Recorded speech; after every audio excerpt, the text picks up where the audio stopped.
অনেককেই বলতে শুনেছি যে পরের দিন সকালে কি করব সেটা আগের দিন রাতেই সব ভেবে নিই, ভেবে কাজ করি প্ল্যানিং করে। কিন্তু আমি যখনই প্ল্যান করতে যাই সবসময় তার বিপরীতেই সেটা হয়, তাই আমি প্ল্যান করাই ছেড়ে দিয়েছি, ইনস্ট্যান্ট সব করি যা বলি।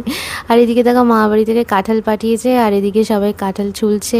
আর কাঁঠালের বীজগুলো আমাদের বেশি কাজে লাগে, ওটা দিয়ে বিভিন্ন ডিশ বানানো হয় আর খেতেও খুব টেস্টি হয়। আমার কাঁঠাল খাই না ঠিকই, কাঁঠালের বীজ আমি বাটা বলো, তারপরে এছাড়া অনেক কিছু করা হয়। ঝিঙে দিয়ে একটা রেসিপি করা হয়, ওটাও বেশ ভালো লাগে আমার। আজকে একটু সময় ছিল হাতে, তাই জন্য আমি বজরংবলির আসনটা ক্লিন করে নিলাম। আমি প্রতি 2 সপ্তাহ অন্তর ভালো করে ক্লিন করি। বজরংবলিও আজকে মামাবাড়ির কাঁঠালের ভোগ পেয়ে গেছে। আর এদিকে দেখো আজকে মঙ্গলবার, তাই আমি আমার বজরংবলিকে প্রত্যেক মঙ্গলবার আমি 108টা জবার মালা দিয়ে পুজো দিই তাকে। আর জানো তো, যখন ধরো আমি কোনো কারণে আনতে পারলাম না জবার মালা, ঠিক কারোর না কারোর হাতে উনি জবার মালা ঠিক পেয়েই যায় আর পুজো হয়েই যায় জবার মালা দিয়ে। কোনো মঙ্গলবারই সেটা আটকে থাকে না, রাত্রি হলেও কিন্তু সেটা পায়।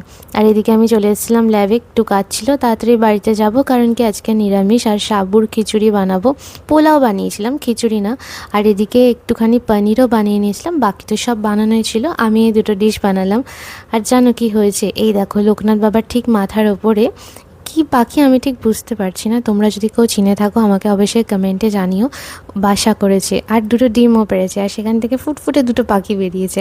আর ও না কীরকম দেখো ওদের জন্য খাবার আনতে